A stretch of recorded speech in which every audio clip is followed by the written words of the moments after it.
Mickey Talks. Craving fresh, mouth-watering seafood? Come to Natalie's Seafood Kitchen in Falston. From crispy crab cakes to an amazing lobster ravioli. We're serving up all your favorites, hot, fresh, and made with love. Family-owned, locally loved, Natalie's is where flavor meets freshness. Located right in the heart of Falston, right off of Route 1. Taste the difference at Natalie's. Natalie's is where flavor meets freshness. All right, everybody. It is show 105. Mickey Talks along with Matt Davis. What's up, buddy? I think I got a little buzz from your hairspray over here, man. Yeah, well, I got last minute blast. Yeah, I had to put a little bit in. It was a rough day in here, man. Rough day in here today. How you doing, buddy? I'm doing good, man. Good to see you. Yeah. We're sporting my Mickey Talk shirt today, by the way. I love it, dude. Can I show people? Yeah, do it. Because they're available right now. Yeah, MickeyTalks.com. There's the logo on the breast. Yeah, do we have the back? Look at that. Look at that. I always wanted my name on a shirt. Yeah. Is this like wearing your own band T-shirt, though? Yeah, I won't. Is that what I'm doing? I can't wear one. You have to, though. I can't. You have to. I cannot bring myself. Either that or you got to bring somebody to model it for you. If it was a band, I would do it. But when it's just one guy and you wear your own name, like, I don't know, it'd be weird for me. Like, I went to see Billy Idol the other night. And I think at one point he put on one of his own tour shirts, like, to sell it. Yeah. And I was kind of like, all right, well, he's like 70. That's fine. But I'm not doing it. Well, get your own. You can get black, you can get white, and you can get gray. Plus, we got hoodies. Fall is coming up. Hats. Yeah. Yeah, we got all that shit. MickeyTalks.com. Yep, that's all you got to do. Well, I want to get right into it, Matt, because today is one of the guests I've been most excited about. And, you know, we've talked about all the things I've done in my career. And I guess the one thing that really launched me into anybody knowing me was Hammerjacks. Yeah. And, you know, I got a million stories. But the guy sitting here with me today, I'm going to tell a quick story before I get to him. Who was there first, by the way? Oh, Steve. Yeah. 1,000%. Yeah. Yeah, I didn't show up till like 89. Gotcha. 88, 89. Anyway, this guy ran the place. I was there. I saw it all. There were a lot of great people that worked there and a lot of good people, a lot of pieces of shit, but a lot of good people. This guy basically, as far as anything I knew, if something broke there, he fixed it. If we needed something, he got it. If there was a promotion, he organized it. If there was just everything that had to get done, this was the guy. Yeah. You know, I always say people think I did anything there. I didn't really do anything except book bands and walk around and be the happiest guy in the world. You know what I mean? I was what are them guys that dress up in costumes called? You know, what are they called? Clowns. The court jester. No, the fucking Oriole bird. What are they called? Oh, mascot. Yeah, I was a Hammerjacks mascot. You're the face. Yeah, I was like a blonde-haired owner of the place. Right, with nothing. But Steve did everything. Held it all together. All the sound, all the lights, everything that needed to get done. This is the guy. Yeah. I've worked with tons of people in my life. I've worked with brilliant people. I just want to say this. Every now and then you come across a person in your life and you're like, they stick with you. For whatever reason, you bonded, you love the person, and you just have a friendship that can't get destroyed. And you learn later in life why you respect people. And I want to bring this guy in, but I wanted to set it up properly. This is Steve Kicas, the old manager of, I didn't mean to call you old, but old manager of Hammerjacks. And was $100 enough for that? Yeah, perfect. It's going to get worse. I'm going to make you cry by the end of it. Before you guys get into it, can I ask a question? Because sure. You've seen it all. As far as you were at Hammerjacks, one of the biggest rock clubs. You've never seen it all. Yeah. Well, I thought I had many times. You're the biggest rock club, debatably in the United States, and then you've been at Merriweather ever since Hammerjacks shut down. Is there a band that you haven't seen yet? Yeah, Peter Gabriel, Madonna. Wow, a couple big ones. Yeah. I'm blown away. They were always either too big, or I get them on the way up or the way down, except Merriweather, which is pretty high level. Gotcha. Right. Now, all the sound and lights at Merriweather now are there. Can I tell the story about Friday and how I ended up where I ended up? Sure. Okay. So, you know about music with me and my son. We've been on the show. How important it is. So I knew Billy Idol was coming, and I put it off, and I kept checking. It's not sold out, whatever. So I called Steve, and I'm like, hey, man, I want to go see Billy Idol. And, you know, he's my favorite guy ever. And he was like, all right, give me a minute. And he calls me back. He's like, I got you covered. 2 tickets, blah, blah, blah. I show up.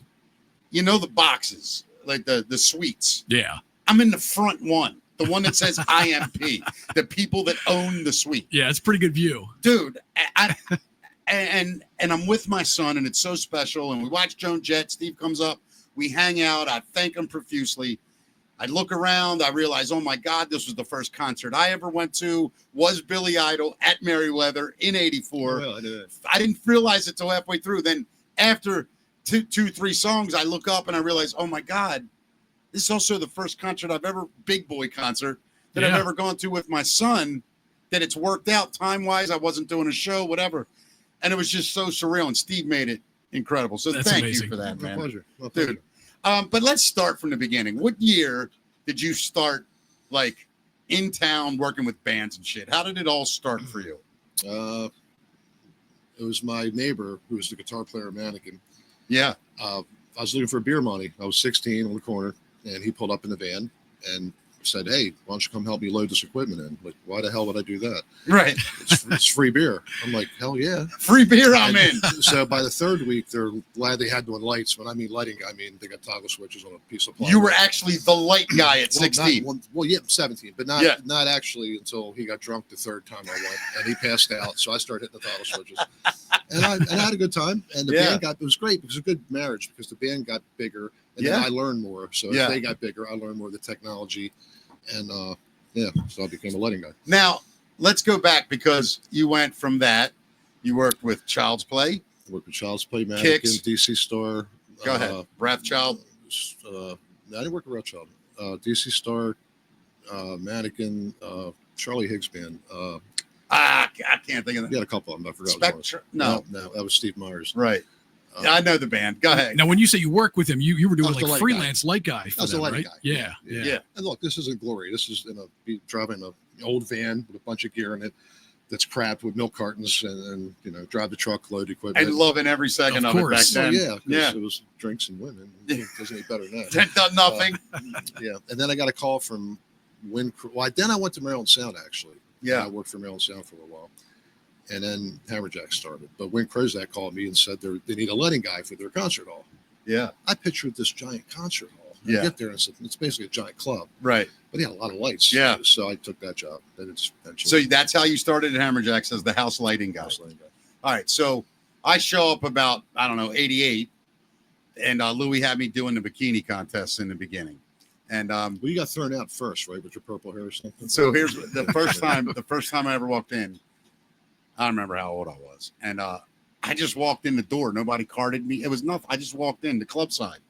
And I'm standing in basically what was Courtyard 2. When them huge doormen come up to me and goes, hey, man, you got ID?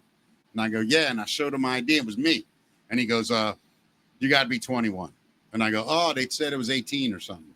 And he goes, no, you got to be 21. And I'm with this girl. I go, she's not 21. Like a dick. Nobody ever was probably 21. Right, listen. He goes, I go, she's not 21. I ran it right out. Right. And he goes, yeah, but she's hot.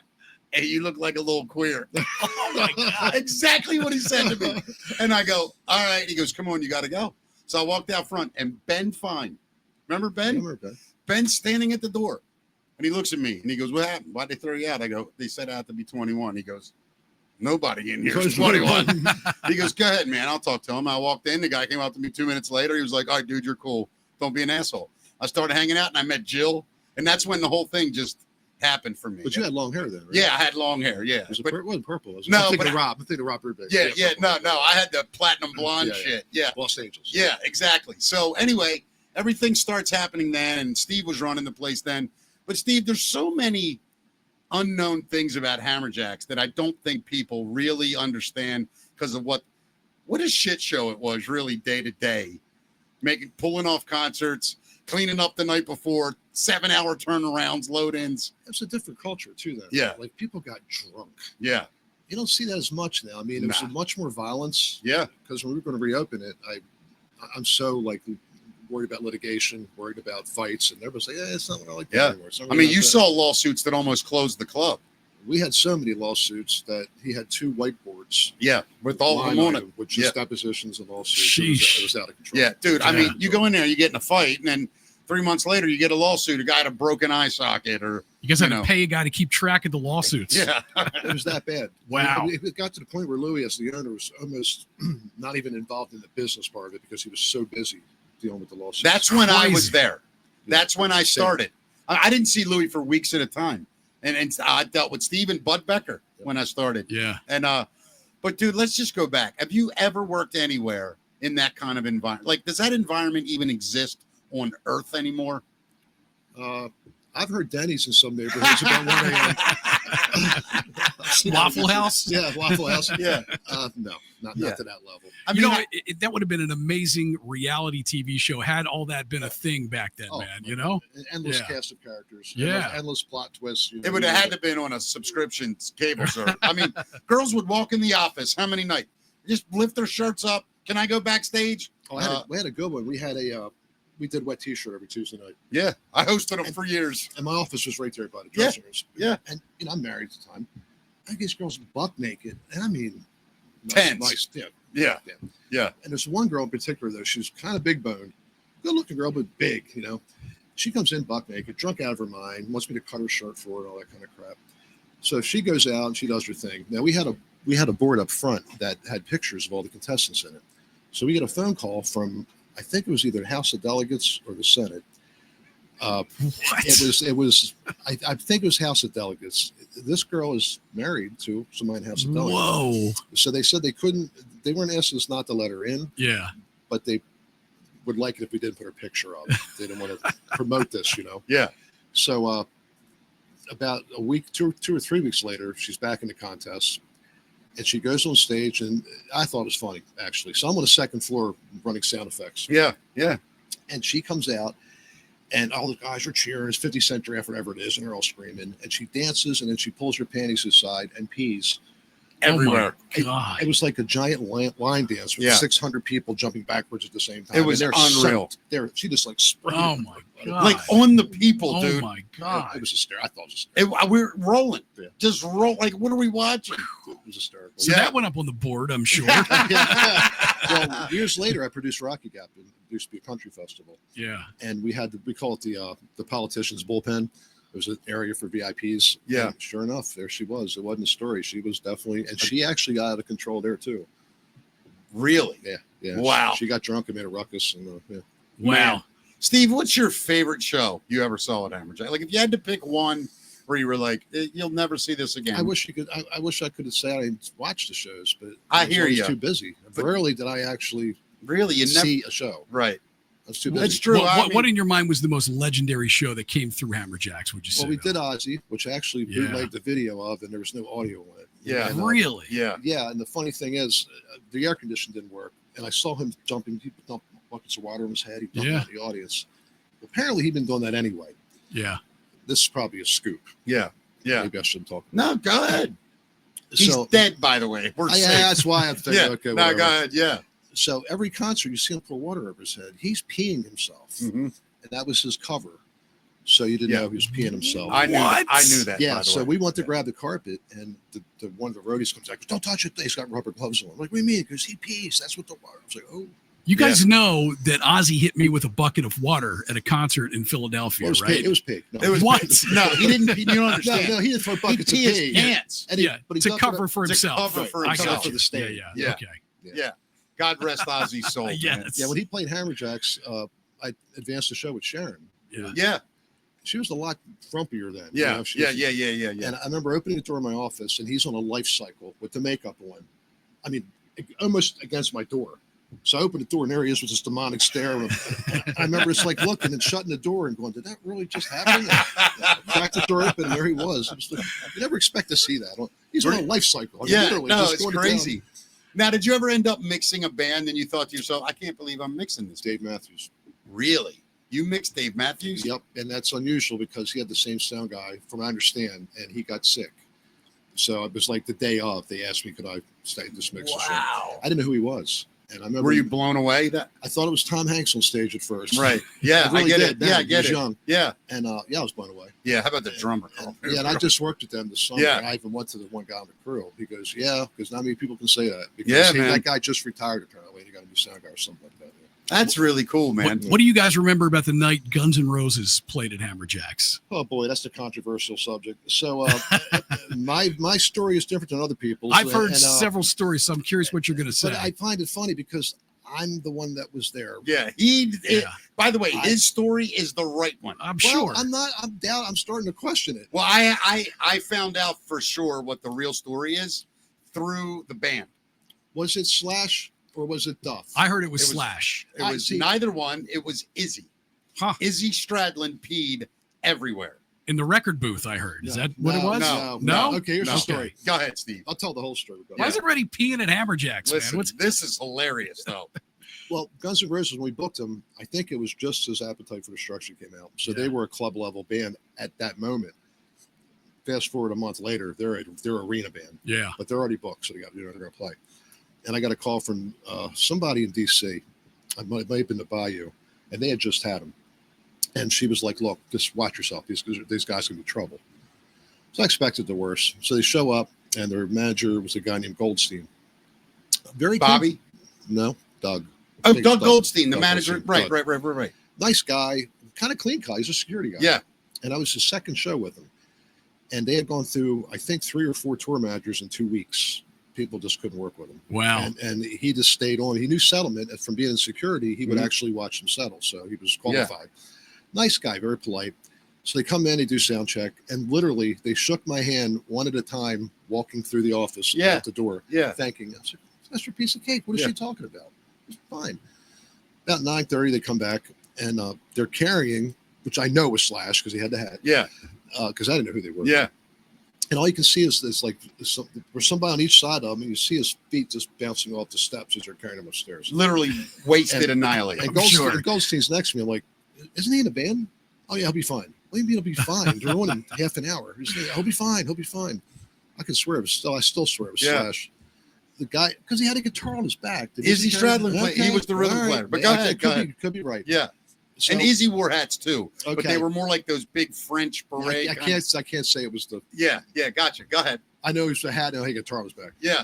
And now I would know, but yeah. So he comes and he's staggering down the steps, the hat, the guitar in the back, and he stops at the bottom of the steps. And to the left there was a coil vending machine, which That's is exactly what it was. It's a big one. And he looks at it, unzips the zipper, and it's got the little big door on the bottom. He starts being in the machine. Yeah. And I'm like losing it. I look at Goldstein. I'm like, what the fuck is he doing? We'll pay for everything in the machine. I'm so sorry. Like I said, the guy was wonderful. Yeah. So they go on stage, and we had to rent monitors. They only had back line. Right. And I think Frank was still Frank monitors. Rank, yeah. So it fed back one time. And Frank's as deaf as they are, so it's perfect. He knows what sounds good. And I remember Slash looking over at him, taking the mic stand, and then impaling it through the speaker. Jeez. Wasn't that Axel? Axel. Yeah. Yeah. That's what Yeah. He just fucking literally impaled picked it up, it's just impaled. fucking speared the speaker of the monitor. Now I'm losing it. So Doug's back in the office, and I'm not sure if I grabbed him, but I was in his face. Come to find out, he's like a 4th degree black, but he would he's kill a bad me. motherfucker. But Yeah. I'm losing it, And he is once again was just the most gentleman person you could meet. I'll pay for everything. And it was awesome. Yeah. And he left. Yeah. So, and that was it. And ironically, the show was fucking amazing. The band was incredible. Is there video that exists of that show right now? No, I wish I would bootlegged it. Wow. Yeah. But let me ask you this. So, where is Izzy in relationship on stage? Was he stage right? Let me think. He was stage right. Well, whoever Slash, if you're looking at the stage. So Stash is stage left. If we're looking at the stage, Slash was over here, stage left. Okay, then that's confirmed that was Izzy. Yeah, it was Izzy. I mean, absolutely. Yeah. Because I tell you why. Because they had somebody stand hold him up. No, that stack. The Marshall stack. They had a guy behind the Marshall stack, and every about 8 seconds he'd come back and hit the stack, and then the guy would hold it and push him back up. That was their party hard days. Dude. I mean, they just started. This was like the very beginning. Duff, the bass player, drank a 5th of Jack Daniels on stage. Just crazy. Crazy. Yeah, that doesn't even sound fun. There was Steve. Changing the subject real quick. Bud Hammerjacks. let's get into the dynamic of it. So Louis was this insane guy who was the owner. And I mean, I believe he was a priest, right? Yeah, he was a priest, a demonic priest. You know, a guy that basically had no. Nice equipment you got there, bud. Yeah, no, it's this thing. No, yeah, exactly. Pick up our $30. But he basically was a guy that, I mean, he had no inhibitions. He didn't give a shit. People could do whatever they want. His mother and father and sister were all involved in the business somehow. You were there for all of that. I'm trying hard. I know. And I'll let you say whatever you want, man. I know you got years of shit built up. Was anyone in the ownership group? It wasn't a group. It was just him. Well, but what I mean is the family. If any of them, if he would have listened to any of them, would things have gone smoother, or was everybody batshit crazy? Everybody's batshit crazy. So his father, Jackie Dorfler, made the place. Yeah, the original bartender. Jackie should get credit for that part of it. Yeah, as far as we're bringing people in and making the environment happen. Yeah, Louis' vision, obviously. Yeah. One thing about Hammerjacks, and this is Louis' philosophy, which Jackie implemented, was that you went to go to a bar, it was clean, didn't stink. Yeah, and it didn't. It was a clean bar. It really was. I mean, and the floors were waxed. It was the worst type of flooring to use in a nightclub. Yep. It was oak herringbone. It just soaks up smells and water. And it got destroyed. Right. The bathrooms had T111, which is wood. I mean, it's the dumbest thing ever. But it kept it clean. But his father came in and tried to save money and then stopped cleaning the place. Yeah. You get the crew in and out. Yeah. And before you know, you can see this stain build up around the bars and the floor. Yep. And then it started to stink. And then we saw rats. And then we had roaches. And then we had bugs. So he screwed it up. His mother basically robbed him blind. So she stole $1 million. God rest her soul. She was passed at 97 or something. They said, "Let good die young." I totally believe that now. Steve has some pent up frustration. They're not frustrations. They're just truths. Yeah. She was a very greedy person. And she stole a lot of money from him. So I guess the apple doesn't fall far from the tree. So Louis, all his peculiar behavior, I after knowing his parents, I understand. Yeah. That, his parents had some issues too. Yeah. Well, you know what was interesting, man? When we worked together there, Louis treated me like a son and treated you like a stepchild. And I saw it firsthand. And you did 10 times more than me. No, he never treated me bad. It was weird. He never compensated me. Right. He never did anything for you. He would bonus me. He would say, "Good job." What? And really? You know this story. Well, how would she bonus you? I'll tell you this story and you'll remember it. So he bonused me one time. Gave me $10,000 at Christmas. I remember that, but I'm going to tell you another time. After he stole it from Wednesday nights from me. Right. I remember it. But here's one night, Christmas. I joke with Louis. And it was like the night before Christmas Eve. We used to close, remember? And I go, "Where's our Christmas bonus?" Right. And he stopped. He's walking away from me. And I just fucking with him like, "Hey, where's my Christmas bonus?" He stops. And he goes, "You know what? You're right. Come upstairs." So I go upstairs. He gives me $500. I go, "Right to you." I go, "Fucking Louis just gave me $500 Christmas bonus." You go, "What?" I go, "Yeah, he didn't give you anything." You go, "That motherfucker." And you just get so mad. So I go to Louis. I go, "By the way, you better fucking bonus Steve." He gave you $50. Oh, he gave you 50. Come on. Am I making that story up? I don't remember. I'm telling you. I can say the only truth that he gave me $10,000 one year. Yeah. And he gave me a nice video camera one year. Yeah. That was it. Yeah. That's towards the end. He started calling me partner all the time and this and that. Right. And made a bunch of promises he didn't follow up on. Yeah. Things like that. I had an agreement with him. I had a written contract with him. Wow. And he got out of that. So, yeah, I know it didn't end well for you there. Yeah, it didn't. And but that's why I wanted to have you on the show, Steve, because your name's not mentioned enough amongst all the, the Jills, the Mickeys, the Tom Perrys, these people, I'm always the guy behind the scenes. But you're the guy. That's the thing I don't think. Being inside, that's the thing I knew.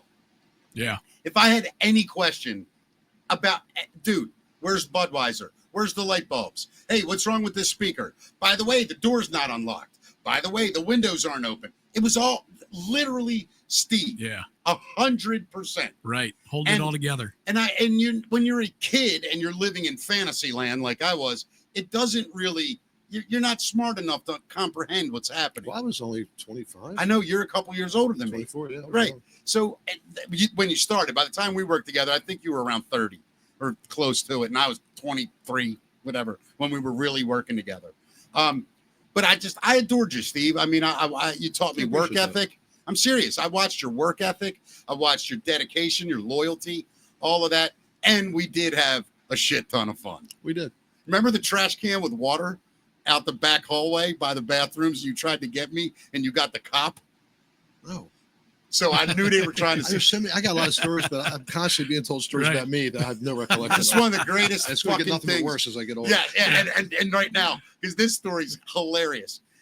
Louis' office outside of it was fire escape or whatever. Remember at that upper deck had that fire escape over the back doors? Yeah, that's where we carried Nina Blackwood down. Right, yeah. Anyway, I had hit him in the parking lot with a water balloon, right? And you motherfucker, right? So I know all night I'm going to get it. Well, I never get a call like this. I get, Mickey, we need you in the back alley. And I'm like, these motherfuckers. In the back alley. Dude, come out the back concert hall doors. So remember, what was his name, the cop? He was a great guy. Always hung out. Real clean-cut guy. Was he a homicide detective? Or No, he was a patrolman. He was the one who got drunk and would shoot his gun in the parking lot? Yes. What was his name now? I don't remember. Anyway, Yeah. he's in the hallway. So I go, come on, dude, there's a problem out back. And he's on duty. They would just stop in and hang out. Yeah. We're walking out the hallway. And as I get there, in my left peripheral, I see Jim Smith. And he's laughing. And I see him looking up. And I'm like, oh, that motherfucker's on top of me. I get right to the door. I stop. I let the cop walk out all the water. Oh, my God. The cop got it? Yeah, the cop got half of it. Oh, my God. And you're like, oh, my God, that was for Mickey. Where's Mickey? And I'm like laughing my ass off. And thank God he was cool as shit about it. But goddamn, was that funny. You don't remember that? No. There's so many of them, man, that are just hilarious. I hear them all the time. And I'm like, what? You remember the day? I'll tell you my favorite day with you, Steven, as far as watching. What's your name again? Yeah. Watching you do what you do. I never went to, like, when they had the band call, I never had to be there. And every now and then he'd say, hey, can you come down? We're short. I would go fucking do whatever he told me. We had I think 4:30 in the morning, 5 o'clock call for the 120-minute Frank Rankin with the makeup. So this is the greatest thing I've ever witnessed. That's when he fell asleep on the couch and the band was late. It was the MTV 120-minute tour. That was with Big Audio Dynamite. That's not what I did, Frank. Yeah, the English tour manager. Well, but they were really late. Yeah. They showed no. We stayed overnight because the call was like 5 a.m. He slept in the office. No, but that's not when I did that. I did that in the afternoon when he went to sleep. And Tell the story then. I'm getting confused. All right, so this is hilarious. It was a regional band. I don't think it was a. Okay, it might have been a national. I don't remember. It had to be if we had monitors provided. Yeah, and it was a British band because the guy had an accent. Like, what the fuck? Well, the guy, yeah. So Frank fell asleep on the couch, and I just couldn't help it. So to put it in perspective, Frank's built like a bowling pin at the time. And he had a huge bowling pin, and 300 pounds easy. And he had frizzy hair that was tied up in a big ponytail. I used to call him Martha Washington. Yeah. And he didn't have any real teeth. There were splinters at that point. He got them fixed later, but they were all splintered up. Great guy, by the way. Great guy. Nothing Love the guy. I'm just painting a picture because it helps. Just because of what I did to him. So I put reception was there. I got her purse. I put blush on him and eyeliner. Did the whole He's thing right. out cold. He has no idea. I even had like Randy, what do you call it, Raggedy Ann and Andy the red things here. Yeah. I think I taped some stuff on his back too, or whatever. And I told everybody not to say anything. So the band gets there. He never does this. He walked out to the truck and introduced himself to everybody. Has no idea. And I'm behind him going, don't, Yeah. Hey, nice to meet you. And he's got he's dressed like a fruit. So, so that's incorrect now. Yeah, sorry. That's all right, buddy. I'm conservative. So we let him work for like 2 hours, and everybody's just dying, and nobody's telling him. He's walking on stage. He had no idea. No idea. Dude, zero. So then he made some kind of comment, and I just went, at least I don't look like a girl. What's that supposed to mean? Everybody starts howling. He goes to the bathroom. He was pissed. Dude, I thought he was going to shoot people. So what he did, I had a Lincoln Mark 7 LSC. This is classic. Nice car, man. It was my new car, And I carried the loaded 357 under my front seat every day because I was carrying a lot of money. And, so I'm driving for like a week, and I noticed he had taken my license plate and made one that said cop killer. Oh no. He put cop killer on it. And I drove around for at least a week or two with that tag on there. It's my God. Yeah, crazy, dude. That place never got pulled over though? No. Wow, he's the guy that fell down the steps. We're in the office, and we had the wooden staircases above us that went by the stage. We hear boom, boom, boom, boom, boom.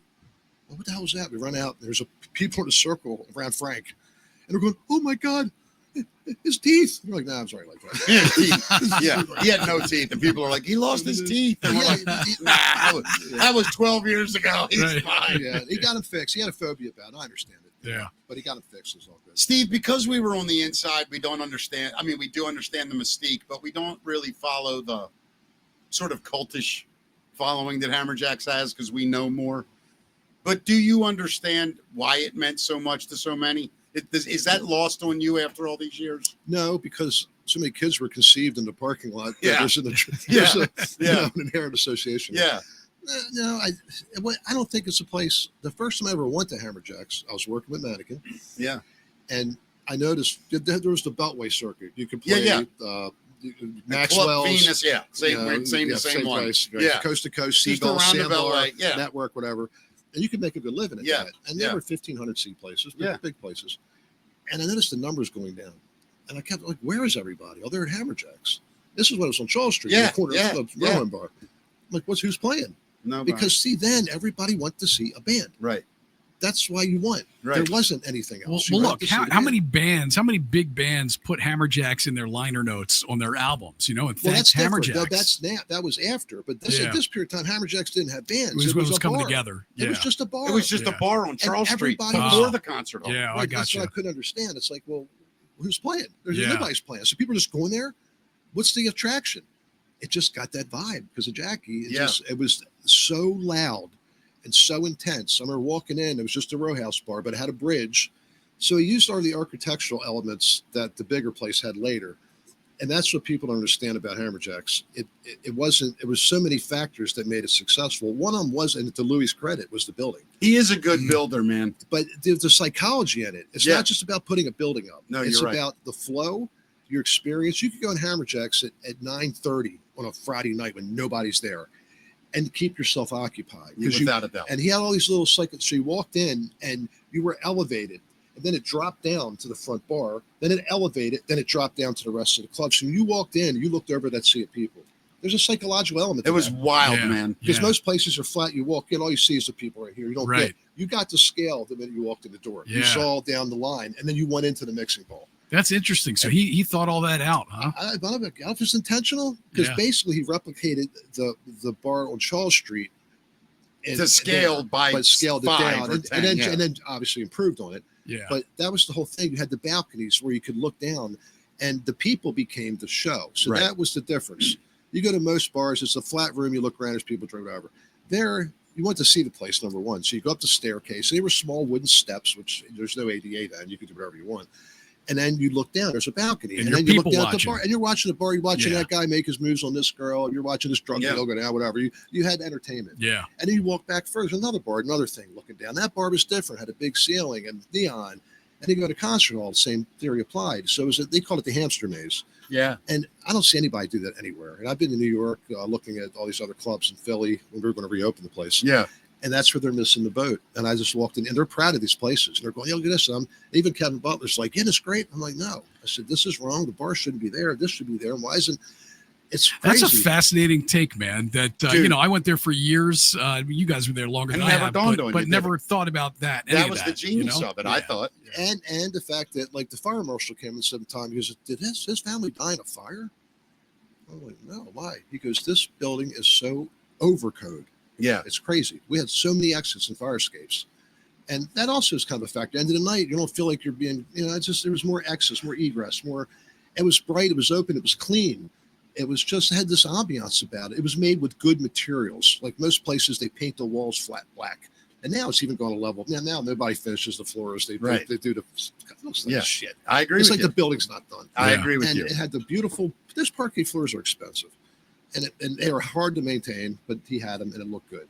The bars were nice, the trim, real wood. Yeah. The brick, the neon, the way it was done. It was just a beautiful place. How, when you look back, was Kicks the premier act that played there, as far as like you saw him a million times and I'm sure you're bored with them? Well, consistently selling tickets by far. Yeah. No one came close to them, right? No, not to do. I mean, Crack the Sky did initially because they did. I think they did 3 nights sold out. But Kicks on a regular basis would do 2 nights sold out. I mean, every I mean, I worked there 5-6 years. I mean, They played what was it? Was it Every New Year's Eve and Thanksgiving Eve? They Yep. did two, or a Christmas show, and then the following week was New Year's Eve. It was always Kixmas. Yeah.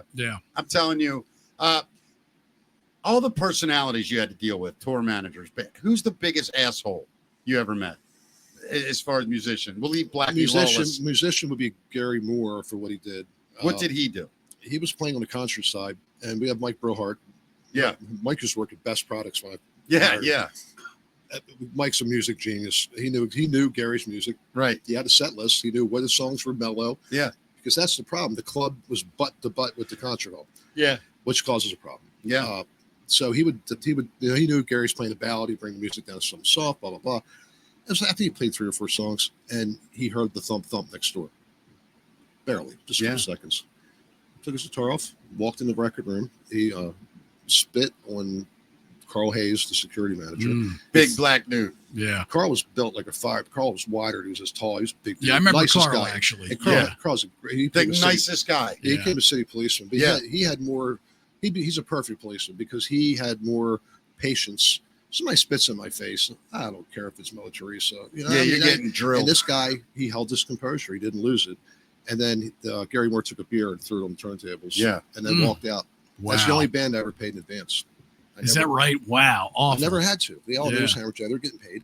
Yeah. And they demanded they get paid. And I did. And he walked out after 3 songs. Was there anybody that you were shocked that left a really good impression on you? You're like, wow, they were super cool. I didn't expect that. No. I'll tell you. I can tell you a couple people like Peter Frampton. I pissed him off. Oh, this is hilarious. Tell that story. He comes down. There was the office. Before you went to the stage, we had an office that had window wall on one side, and you opened the door to the stage. And he's like, how's the crowd? I said, good. I said, real good. I said, obviously, our capacity is diminished with the canes and walkers. And he did not find it funny at all. He was not amused. Wow. I'll tell you my favorite. I mean, I don't know. I don't think you were in the room when Kiss played. I was there. I know. Do you remember the office when it was me and Gene sitting in there? I thought you were in. And I asked him straight up. I said, Gene, who got more women in the day, you or Elvis? And he's sitting there and he doesn't miss a beat. And he goes, I got more P-word than Elvis. I got more pussy than Elvis in 1977 than Elvis got in his entire life. And I was like, oh my God. You don't remember that conversation? Gene was awesome. Well, I know he was sick that day, too. They did an autograph thing or something on stage. Correct. So they played a set, and it was the release of, I want to say, Kiss Alive 3. And after the show, there was lines that went up the steps across the stage. Well, this was on stage. Yeah, they signed on stage. Okay, so people were intimidated by Jim's like, whatever, he's whatever. Yeah. So I walked by, and he goes, are you the lighting guy? He looks up at me. I said, yeah. He goes, turn those lights down. I was like, yes, sir. Yeah. It was like immediately, I'm like, he was intimidating. Yeah. It's like, look. He's 6'4" or whatever he is. Yeah, look, he's sitting down. I'm on the second floor. Yeah. I still was like, yes, sir. Got it. I'm all over it. You know? Yeah. I don't know if you remember this, but during sound check, they just played all Led Zeppelin. And me and you sat in there and watched that up on the upper deck. Yeah. I mean, there's a lot of things I forget, too, that were just incredible memories. Yeah. I remember the Joan Jett thing. I don't know if I told you. Oh, well, go ahead. But I've seen her twice there. I'm only mentioning this race because it's relevant. Yeah. I had once backstage in him, Kevin, nice, great guy. And Joan Jett sound check, and nobody's out there. This is closed set, so to speak. So I crawled out there behind the bar, and there's Kevin sitting there all by himself. Sing that song, bitch. That's what he says behind the bar. I'm behind the bar. Kevin's the only guy in the room. Oh, my God. So he's sitting there, and I'm behind the bar, so it came from his direction. And she stops and goes, excuse me? What did you just say? He goes, I didn't say nothing. And I'm dying. I'm behind the bar. I don't know. She was stoned, by the way. But yeah, she's like, I'm running a riot act. He's like, you asshole. I got that. You guys night. messed with each other, huh? Oh, my God. That place was ruthless. You remember the Greenberry Woods? Ron Furman and that whole, remember that? Yeah. I'm doing sound for this band, right? And there are a bunch of Jewish kids from wherever. Greenberry Woods. Green Spring Valley. Yeah. I'm doing front of house, right? So I have a mic up there that also can feed the monitors. So they're doing these like Beatle harmonies, you know, and every time they do harmony, they go, he would fuck it up. And they would stop playing and go, Seth, it's not me, it is too, Troy. They would argue and they go back and sing again. Like, oh my God. I never told them. It went on for like 5 That is hilarious. Who would you? Sam Kennison was another one. That was a nightmare. It was a nightmare, Sam. Well, huh? it was a night. What happened was a nightmare. For one, I had to get this piano, and then I had to get, I guess it was a Gettner then, which I didn't know that much about that. So I had to get a telephone interface where somebody in the audience, he would pull him out and say, you know, and he would call. Yeah. they broke up with their girlfriend or whatever. Yeah, right. He'd call, you bitch, and he's, whatever. Yep. Yeah. It was a pain. And the piano was a real pain, and he played literally. Ding, ding, And he ding. got and walked away from it. Yeah. Seriously, I didn't hear this thing rented and had to haul it up there, blah, blah, blah. So his opening act was a guy named Basil, which is a friend of his. Yeah. He did 30 minutes. And I told Sam's brother, his tour manager, Bill. I said, Bill, if his mic dies for whatever reason, I have a spare mic underneath the front. That was his brother, right? Yeah, Yeah, Bill yeah, Kinnison. yeah. And the opening Bill's act, nice guy. the opening act was actually Basil. Carl LeBeouf. Basil Oh, was yeah. a big Greek comedian that played there too. Is that right? Yeah, promise. See, there he goes with the slash thing again. He's It's just I didn't drink or do drugs. This is like why you, eyewitness Steve. testimony doesn't work. Damn. Really? Yeah, it was Carl LeBeouf Carl LeBeouf. because I went up first that night. They gave me 10 minutes. Carl LeBeouf. Yeah, promise. Not Basil. Basil was a big Greek comedian that 98 Rock promoted. It was like Russ Motla's guy. Carl LeBeouf was part of his posse. Yeah, right? he came from Texas. Yeah. Wow. Right. That's two stories I got to change after 40 minutes. I'll get you up. Yeah. I mean, you're 112 years old now. We expect it, buddy. I'm halfway there. So Kinnison, the So monitor anyway, up front the microphone. So anyway, what's his name? Carl LeBeouf. Yeah. Whatever. He does this thing. Ladies and gentlemen, he brings him right on. There's Yeah. no break. Ladies and gentlemen, Sam Kinnison. He hands him the mic. Doesn't work. And I'm like, you got to be kidding me. He's been using the mic for half an hour. Nothing's Yeah. He just handed it to him. Doesn't work. So Bill's looking up. I'm like, spare mic. So I'm on a second level mix position. He holds up an empty mic cable. Somebody in the audience saw it and took it. Stole the mic. Stole the Oh my fuck. God. Because I had it tucked down stage so he could get to it. Yeah. It's also, so the audience can get to it, reach around and grab it. Somebody grabbed it. So now I got to go all the way downstairs, through the crowd, back to a room, get a mic, go out, plug it in, go back through the crowd, up the steps, back. So that takes 10, 15 minutes. Yeah. And that's me running. Yeah. So, of course, the first thing he says, and I'm like, I was funny, but you couldn't hear me. Yeah. And then they started bashing me, and I'm underneath the soundboard just hiding for the first half of the show. Yeah. I'm the show at that point, Yeah. I went to dinner that night with Bill and Carl, actually, at Sabatino's, and Sam went back to the hotel, and I heard every Sam Kinnison story. I heard it was great. Well, I talked to Bill after he died. Yeah. And I've seen it on YouTube and stuff, but he told me that he was right behind him. He just laid down on the ground, looked up, Carl was there and too. had the conversation saying, okay, guys. Yeah. Close his eyes. He tells that story in Brother Sam in his book. Yeah. I've read that book multiple times. Yeah, he told me that like right after it happened. Like, after it happened. I was like, wow. So there was like 4 or 5 guys from Texas. It was Carl, Sam, who else was in that? Bill Hicks. Yeah. It was one other guy. Blanking on his name. Basil. No, I'm kidding. I'm fucking with you. The slash. It was Izzy Stradlin. Izzy Stradlin. But anyway. Slash Stradlin. Yeah. Anyway, those guys they came out together, and when Sam blew up in L.A., he brought them all along. Well, Hicks. Well, he literally almost blew up. Yeah, but Hicks went his own way. I mean, but Carl and they stayed together. They opened for Sam for all of Sam's popularity. Yep. Yeah, it was a great run. Those guys were great. That was a great show. I'll tell you one of my favorites. I don't know if you were there. Cyndi Lauper. I was there for every damn show. Cyndi Lauper was amazing. And it wasn't that crowded, remember? Yep. We couldn't believe it. There was maybe 250 people there on a Monday night. Yep. And it was fantastic. And she was very nice, too. Oh, my God, she was great. I got a picture of her. Yeah, I'll tell you another great night. I don't know if you remember. Was the night Ozfest got canceled at Merriweather, and all those guys came up and jammed. And what was his name? Whitley from Ugly Kid Joe, or yeah. Was that his name? It wasn't Whitley. It was something like that. Yeah. I'm gonna Google it. Yeah, but anyway, remember he set off the fire extinguisher? That was just Ugly Kid Joe when he played, wasn't it? No. I remember the fire extinguisher. I just know what show. That's what ruined the jam night. Well, I have no credibility now, so whatever you tell me. I'm going to tell you the stories from now. I'll tell you all your stories. Just fill the right names in for me. Yeah, George Washington came in. Well, Tattoo Taxi was scheduled to play that night. That was Gray Mana's. Whitfield Crane, by the way. Whitfield Crane. Whitfield, that's it. They were on Ozfest tour. Well, Ozzy was sick, and they had to cancel that day. So they called us and said, hey, all the guys are coming up. Yeah, I remember the fire stairs. Well, anyway, they wanted to jam. All the guys wanted to jam in Hammerjacks. So I called Gray at Tattoo Taxi. I'm like, hey, man, here's the situation. Broke it down. These guys want to come up. They want you to do one set, go on at like 9:30 to 10:30. Then they'll just jam, use your shit. They'll bring their own guitars. And Gray was like, oh, no, man. Let me check with the band. 2 minutes later, hell yeah, right? So anyway, that night, I'll never forget it. Zach Wild is standing there, and I'm like, dude, you're up. And he goes, what kind of music's big around here? I go, you? Like, what do you? Right. It's the biggest rock bar in the country. And they went up, they started kicking it, and Brian Jack came up to me and said, I want to get on stage and sing Tush. And I walked right up to Zach on stage right, and I said, hey, the local kid, he's like a legend. He's an incredible singer, wants to sing Tush. He goes, fuck yeah.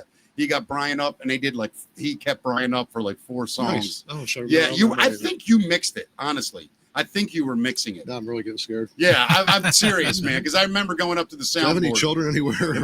Well, later that night. I like peace.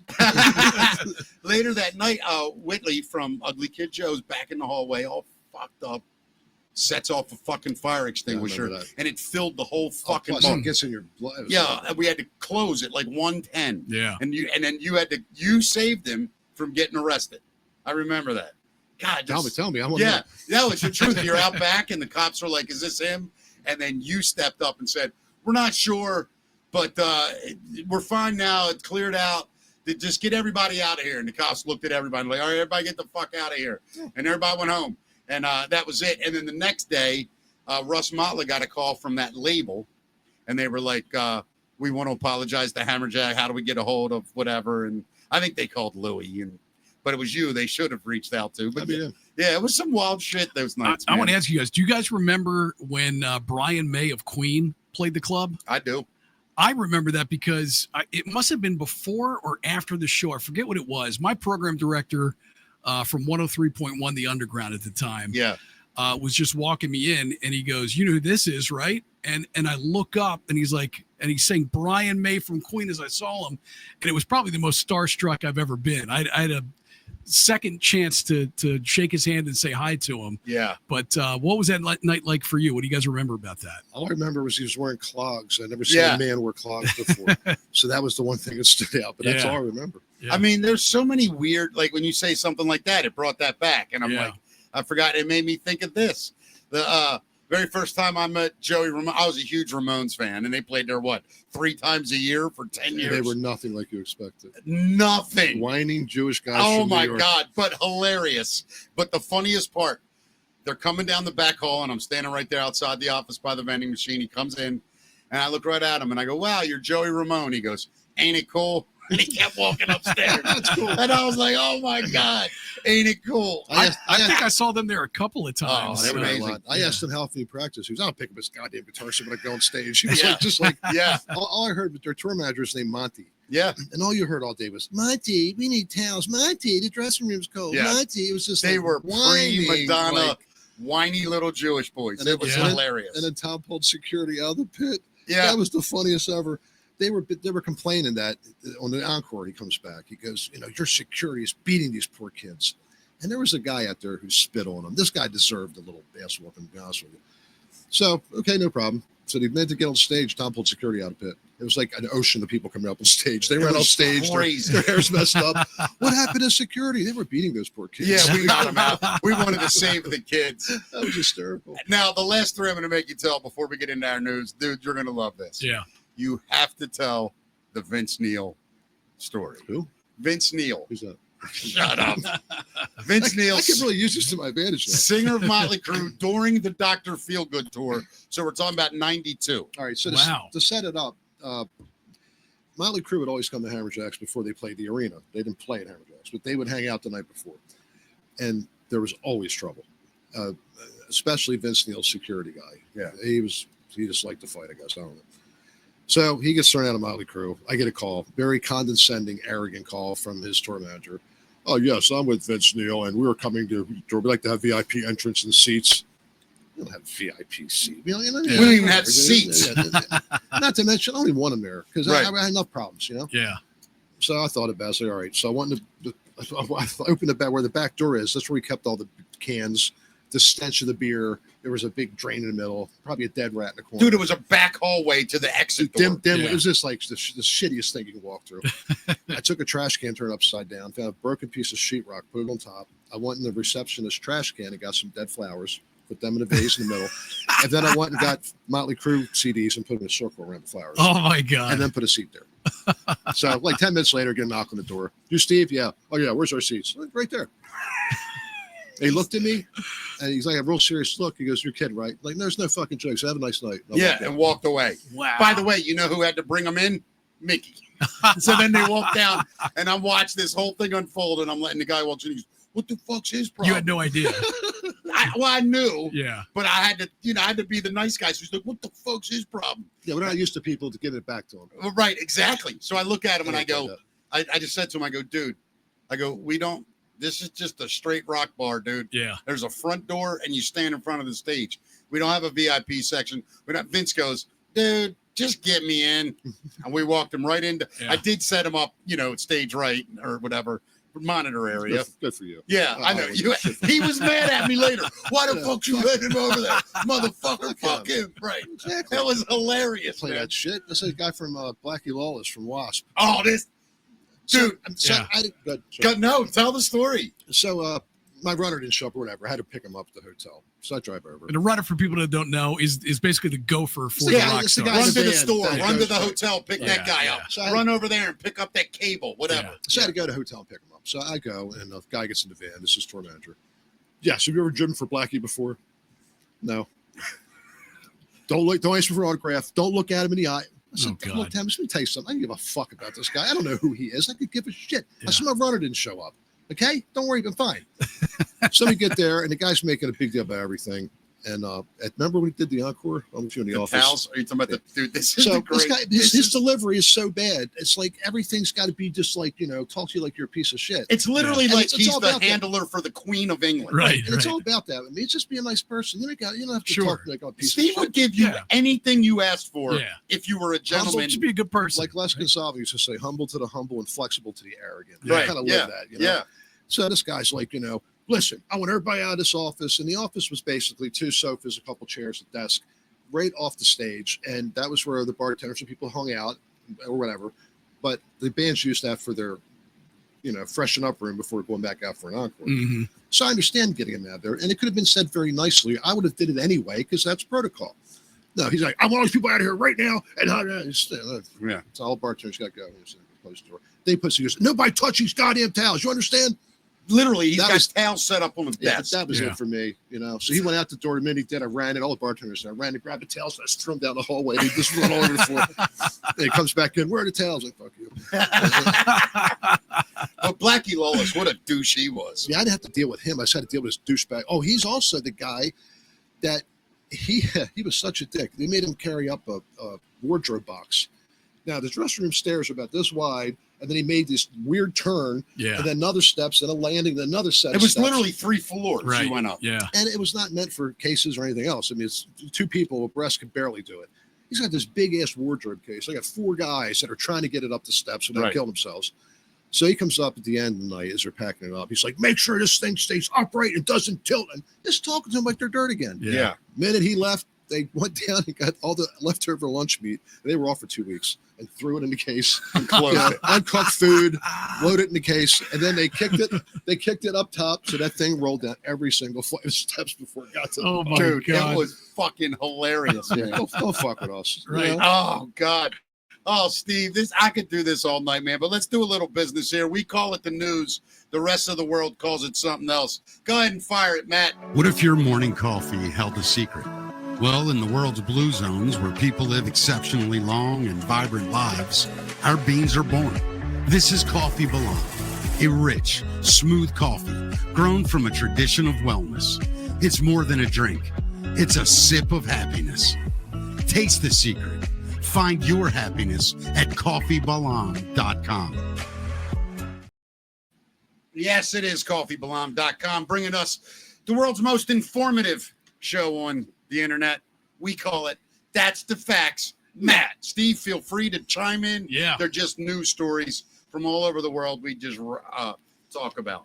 I don't know if you guys saw the gigantic drug bust that just happened. The Coast Guard. When Columbia, was it? Confiscated over 38 tons of cocaine and marijuana in Fort Lauderdale. Damn. 76,140 pounds of cocaine. Oh my God! Or as Steve called it at one prices are going to go up. Hammerjacks. Yeah, the prices are going to go up. Yeah, I was going to say, as Steve called it at one point, what a weekend. Did they clean my car out again? I mean, look at that. That's insane. The drugs were seized during 19 interdictions in the Eastern Pacific and Caribbean Sea worth $473 million. I mean, it's like $500 million worth of street drugs right there. Now, I have a question for you, Matt or Steve. So the government gets this, right? What do they do with it? Does anyone know what the protocol is for a seizure that size of drugs like that? I think they destroy it. They burn it. Well, they incinerate it. Do they have a subcontractor do that? I don't know. I think there's a gig open right now. Steve's looking for a job. Just quit Merriweather. That's hilarious, man. What else we got, buddy? So I don't know if you saw the giant dust storm that's happening out. Burning Man? Well, it was in Arizona. No, for real. Really? The Burning Man had a sandstorm and took it all out. Yeah, really? A huge dust storm swept over parts of Phoenix. They were on Monday. naked at the time, right? This is from an airplane right here. The storm, known as a Haboob, Haboob, left 15,000 people without power and engulfed entire neighborhoods in darkness in the middle of the afternoon. That sounds like a terrorist storm to me. Yeah, that terrorist. I got that. That's hilarious. A Haboob. Every time I walk, there's a gas station up the street, and every day I walk in, I go, "What's up, Haboob?" He goes, "What's up, nigga?" And we're good. Throw sand in your face. Yeah, throw sand in my face. Yeah. So doctors in China say they transplanted a genetically modified pig lung into a brain-dead man, where it functioned for 9 days. Wait. Okay. Then he cremated him. He smelled like bacon. It was horrible. But pig lung, it's a delicacy. Right. So they were able to let him breathe with the pig's lung, but his brain was inactive. So was it forced lung work? Was it hooked up to a ventilator? Yeah, I think they had to get permission from the family. The guy was dying, I think, right. And they were able to transplant this. The man's body eventually started to reject the lung, and it's believed to be the first pig lung transplant. And doctors hope it may one day be an option for people who need organs. Or we could just do stem cell research and grow them. Yeah, I'm looking forward to the horse thing where we can transplant horse. How you feeling, Mick?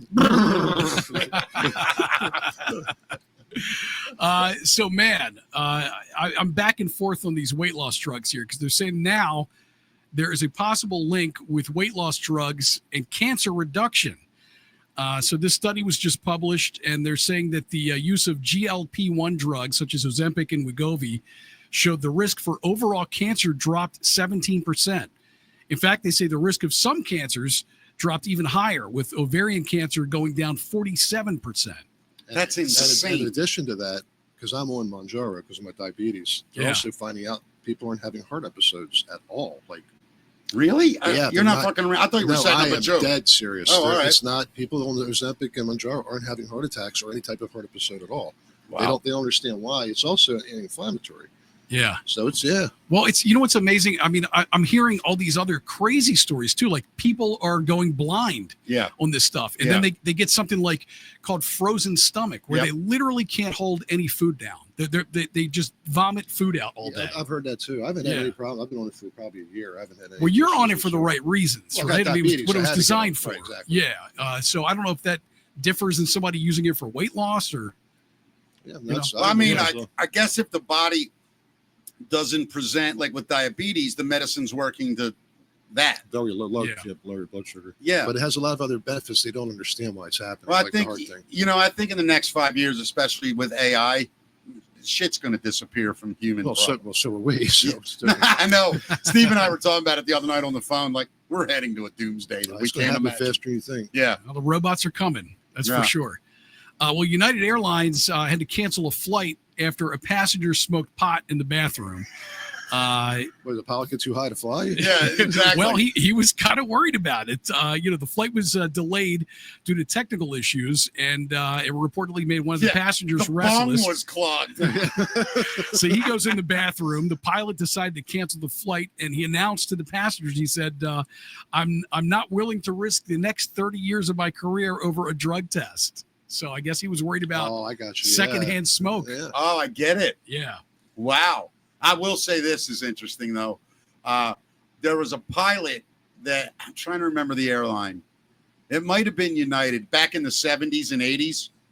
And when he retired, he made an offhanded comment on live television one time about flying drunk, right? He said, thank God somebody got arrested for drunk driving. And he said, well, thank God you can't get arrested for drunk flying. And I was like, and I remember seeing the interview and the guy's like, what? And he goes, oh God, I flew drunk for 12 years. Last 12 years of my career. Wow. This locked him up a couple weeks ago. What's that? They locked another pilot up. Yeah. But he said, I flew drunk for 12 years. He said, I'd sit in that airport bar for 2 hours, just slamming scotch. Well, that's scary. Yeah, but now they don't do anything. Nothing. Down here, it's just like they sit there. Unless you program it in, the plane flies itself. Well, you still don't want the guy behind all that to be hammered. No. And he nods out and the screen's flashing. You're going to crash. You got any hot dogs? I assume he's got to land it, right? I mean, it doesn't automatically land. No, you do have to land them still. But I think they even do a large part of that too. Yeah. Oh, I think the computer, whatever that's called, where it's like that. I don't know in plane talk, where you make sure you're level. Gyro stabilization. What is it? Gyroscope? There's something. Yeah, I don't know. But anyway, the computer does that. It'll move the plane on its own till it's steady. And then I think it will actually decrete, or whatever that's called, descend. It's going to be a bumpy landing, people. Yeah, it's going to be bumpy. Speaking of bumps, I'll be right back. Let me wake up a little. Hey, Jim, you ever seen a naked man? Yeah. Surely you're serious. I watched that the other day. Oh, my God. I am serious, and stop calling me Shirley. Yeah. So there is a squirrel that crashed the Yankees-Red Sox game the other night. Good. And he now has a Topps card. Have you seen this? No, but I love it. Yeah. There he is. Oh, that's great. The critter ran onto the field during the New York Yankees game against the Boston Red Sox on Friday and paused the game for a bit during the top of the fourth inning. While running around, it approached Yankees pitcher Max Fried on the mound. The squirrel and Max had a funny stare down, and he just said he just did his thing, and they got a picture of it.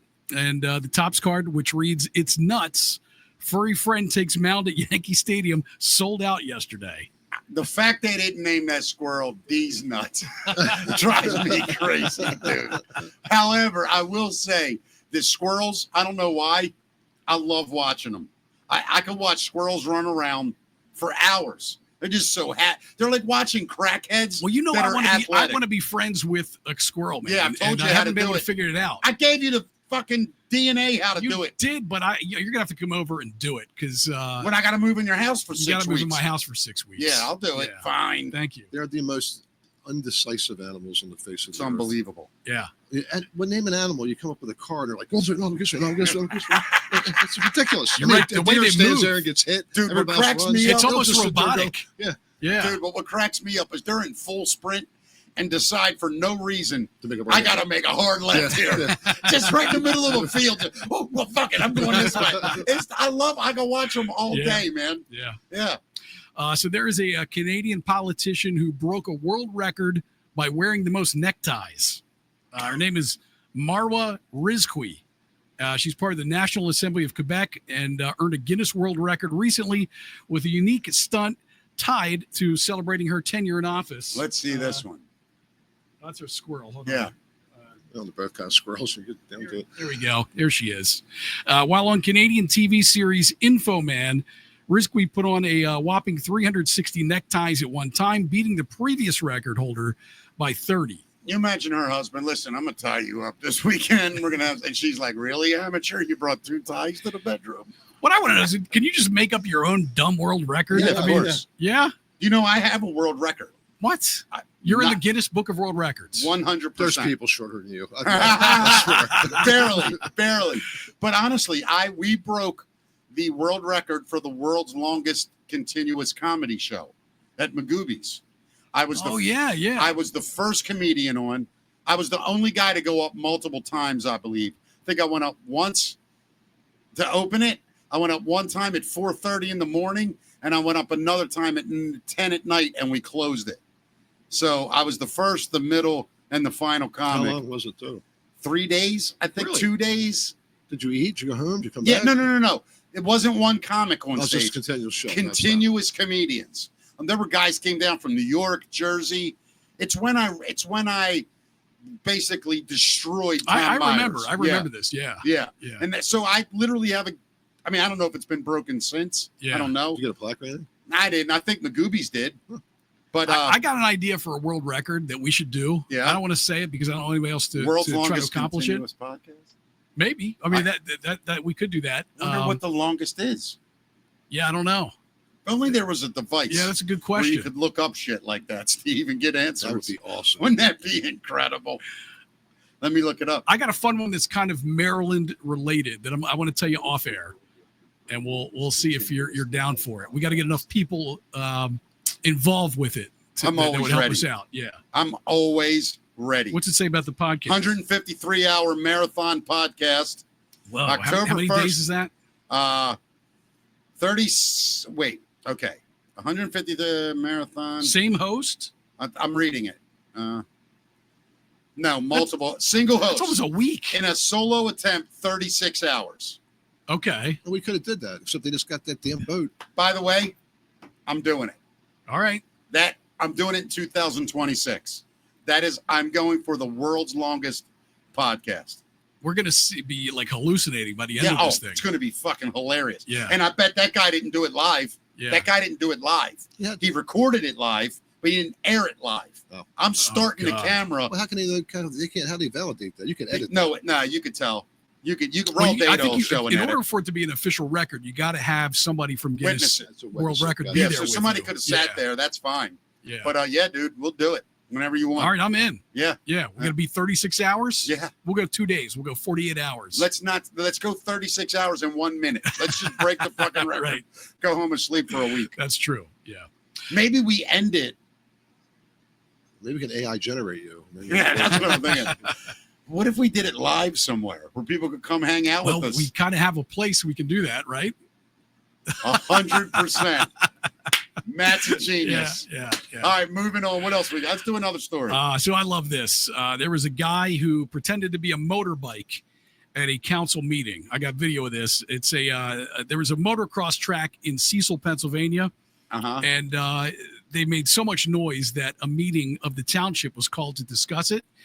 Steeltown Motocross received notice of a scheduled meeting to discuss a cease and desist order that was being held, putting the future of the track in jeopardy. So during the meeting, this guy gets up. He wants to make his voice heard by making noises like a motorbike. And here he is right here. Real quick, we just need your name and your address for the record, please. I just came up here to say that... I'm sorry, I need you to state... You're either going to hear them where they're allowed to be... Stop it. You need to state your name where they're not and address. Okay. You need to...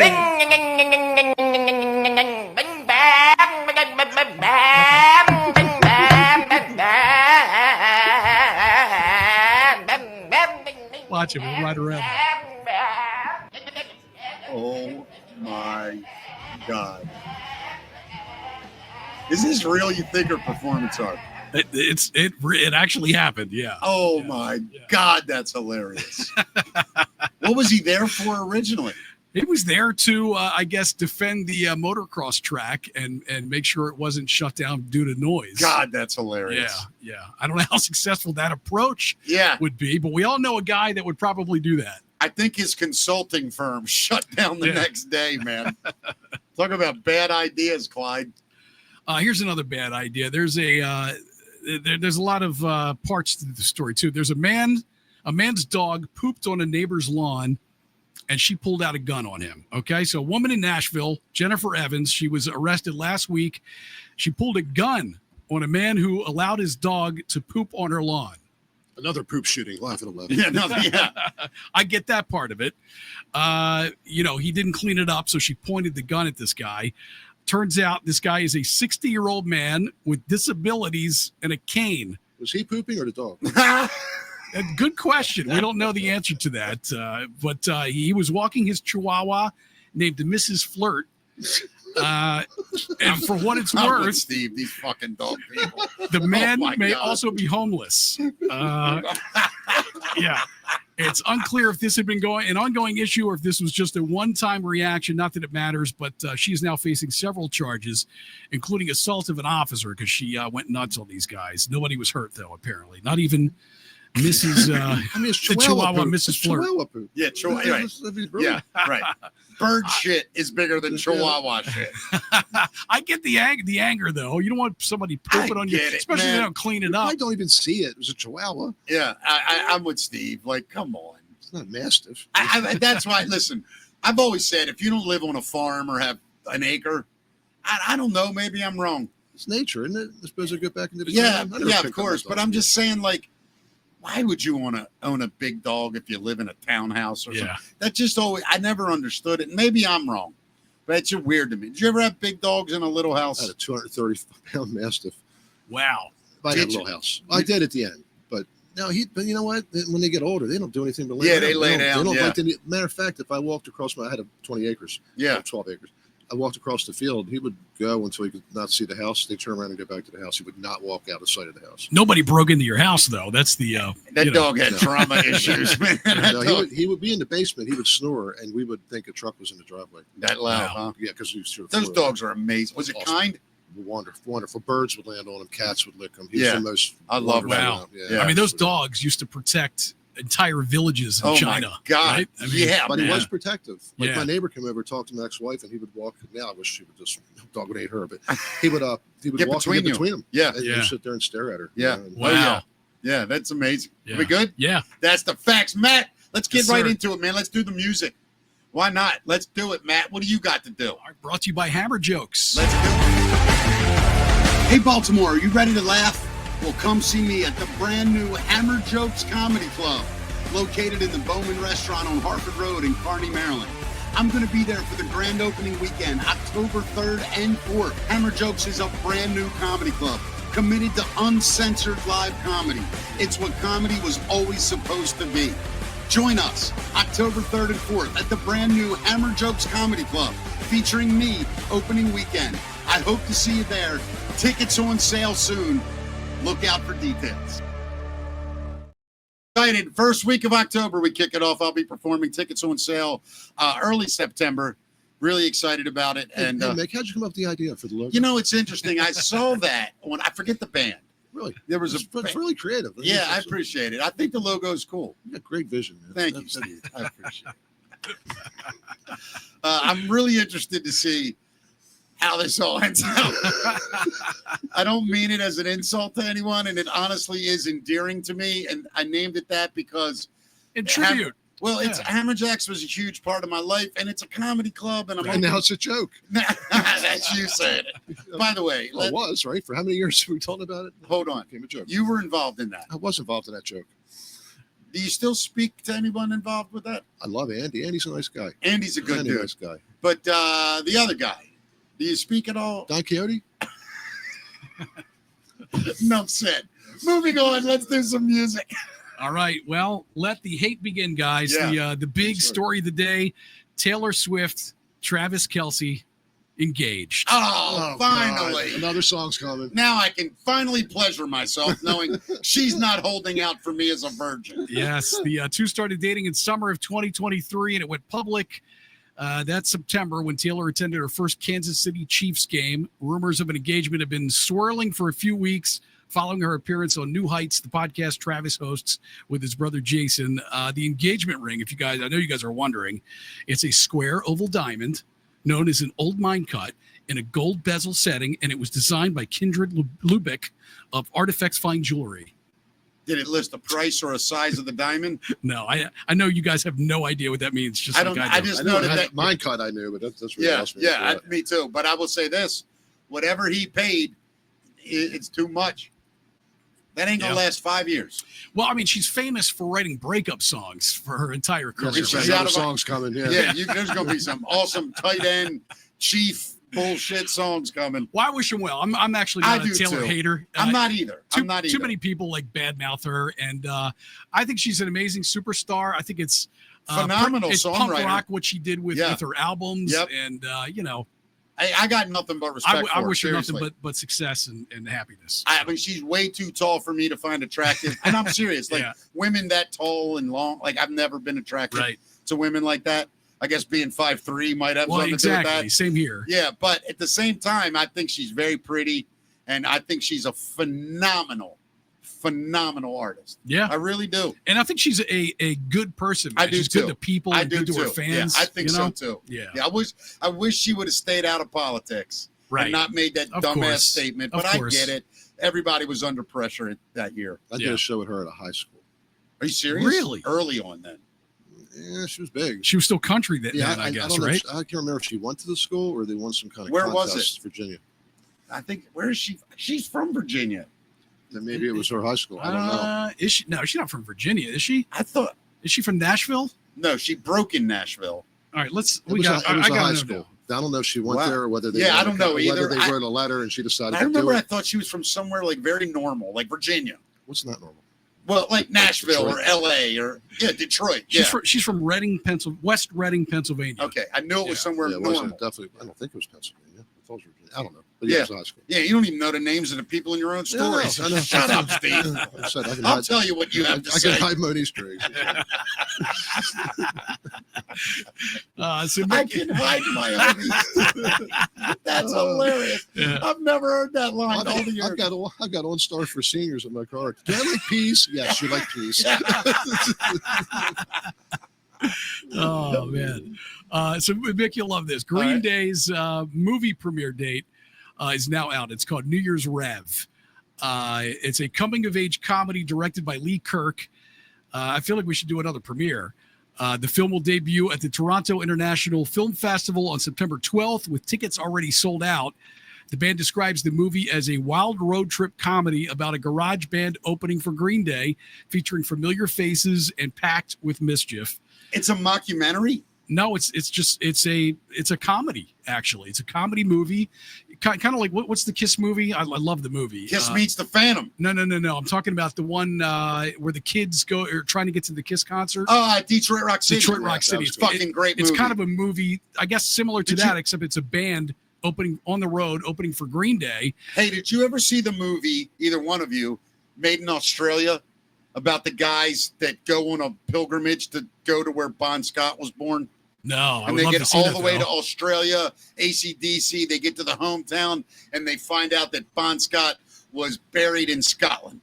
Oh my God! It's hilarious. Wow, it's a true story, or is it? It's based on a true story. The guy wrote the book. So rock and roll Griswold. Yeah, dude.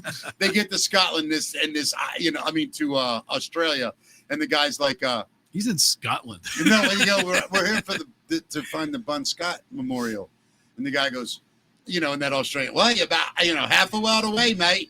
And he's like, oh, how far a drive? And he goes, well, you can't make it over the ocean. And they're like, what do you mean? And he's like, he's in Scotland, you fucking dummy. It's so funny, hilarious. Man. Oh I'll find out the name of it. It's hilarious. Yeah, I got to see that. Yeah. But yeah, frontman Billy Joe Armstrong promises a film with heart, humor, and nostalgic 90s vibe based on the band's early adventures. So I feel like we should get involved with that, man. I'd love to. Yeah. Let's do it. It hits the film festivals on the 12th. That means probably a November release date. Yeah. Let's see what happens. Yeah. And you'll be happy about this too. Oasis launched their North American tour, their first one in 16 years. It's underway. The band kicked off this leg with a rain-soaked show in Toronto on Sunday night. The Gallagher brothers played the same 23-song set list that was featured in the earlier UK leg of the tour, and they played a second show in Toronto on Monday night.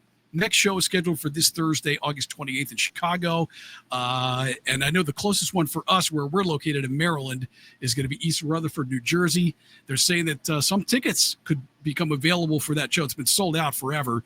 But as they figure out production and I guess line of sight, they may be releasing some tickets. So keep your ears open. Hell yeah, dude. Tickets. Steve, do you remember Oasis playing Hammerjacks?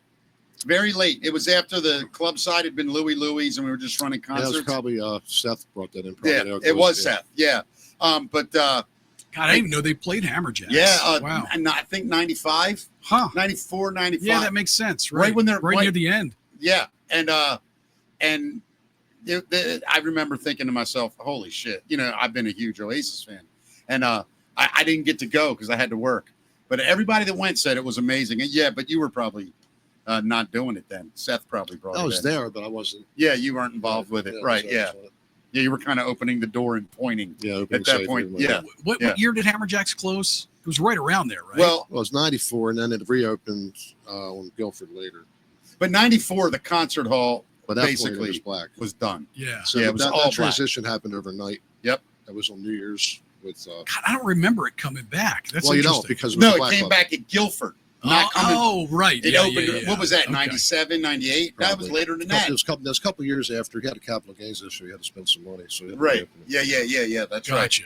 right. Okay. But it ended on New Year's. The Hammerjacks we know. Yeah. It actually existed another couple of years under in a different same name but a whole different vibe. Right. Now I remember that. Which, yeah. The famous Oreo sandwich, Oreo cookie. Yeah. Two sides and then kicks in the middle. Yep. That was crazy. That New Year's Eve. I remember just sitting off this with just I felt so depressed and disgusted, and because you knew it was it. That was my last night. That's right, it was. That was my last night. You picked a good night to be the last night. That's why, by the way. I saw the writing on the wall. I got 3 gunfights. I know. I've seen more shit. Yeah. Dude, it was crazy. Those Sunday nights. See, there's a whole nother world that people don't even know. There's so many stories just with that alone. Dude, like the Luke Skywalker thing. Oh my God. It went all black, Louis turned the whole club black.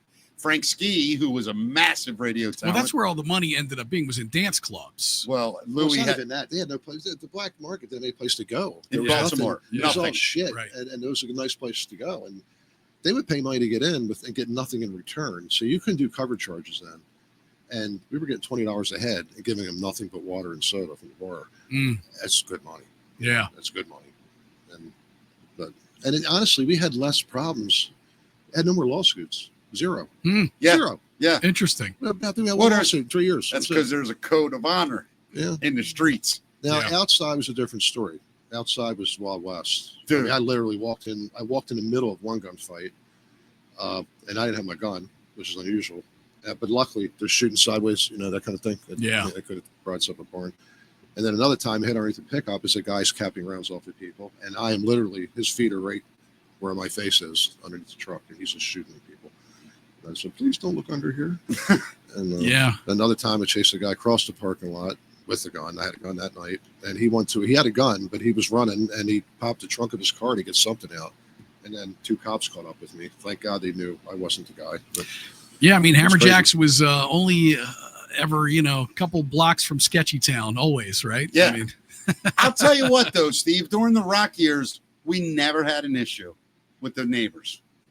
What neighbors? The black neighbors, the people right there, a block or two. Well, every now and then a car might get broken into or something. Louis gave them a lot to the community. Yeah. And matter of fact, that's what they saved his ass. Yeah. Because they were going to take our liquor license. I forgot how many violations we had. Yeah. And he sent down 2 busloads of people from the neighborhood. Yep. And they've never seen that. Yeah. Never does a neighborhood defend a bar. Never. And I think it was like over 240 people. Yeah. Or something like it was crazy. And that saved his ass. Yeah. But me and Joe were in the parking lot one night talking. Some guy was shooting rounds from over there in a rifle, like trying to kill us. Seriously, there were stones hitting the ground. It was Beirut. Nice. It was Beirut some nights back there, man. Trash cans on fire, chickens running around. It was nuts. My God. Well, they didn't mess with me though. I know. Well, you don't have my motorcycle. No. Remember we bought the building next to us. Remember. We were going to do that. So it wasn't done. It was like no man's land in there. There's no electricity, dirt floor. Right. Had all no lights. So I kept the motorcycle there. I go to get him, it's gone. And I'm losing it. I'm so mad. I called the police. They're like, we'll look for it, this and that. I'm sitting there festering, man.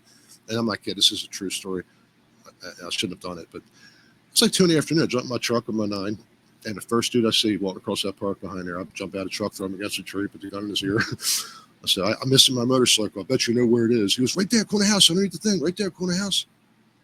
No shit. Was there? Drove my truck out. It was a court. I remember. I know exactly what you're talking about behind the fence. Yeah. Right. And they had these elevated. Yeah. So I came down to court, and there's no way out of the court except where he came in. I backed the truck up, and this guy could be lying. He's got a gun in his ear. He'd say anything. I don't even think of that. I'm thinking, oh, God, I'm getting my bike. I go up, it's locked. I had bolt cutters. I can't get the thing to cut. So I took him and I broke the hasp off the wood. Yeah. And opened up. There's my bike. He wasn't lying. But the light was broken. The bars a little bent. So I turned around to get it out. And the whole neighborhood came out and surrounded my truck and blocked the path to my truck. Wow. So I just stopped and looked at him. And I went with my gun, battled right on the handlebar.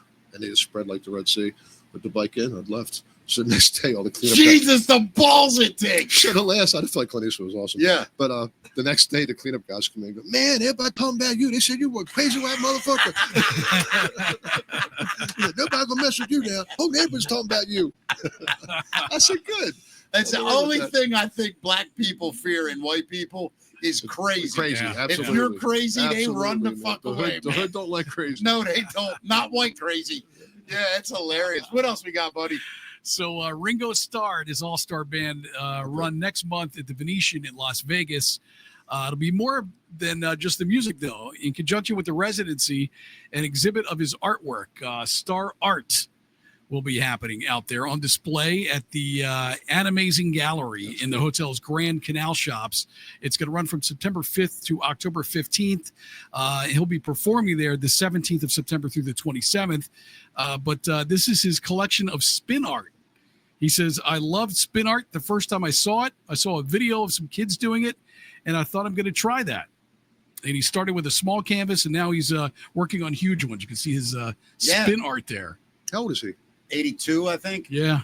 Something like that. He's 82. older than that, isn't he? Is he? He might be 85, but he looks pretty damn good. Oh, he looks fantastic. I mean, same thing with Paul McCartney, I think. Yeah. Yeah.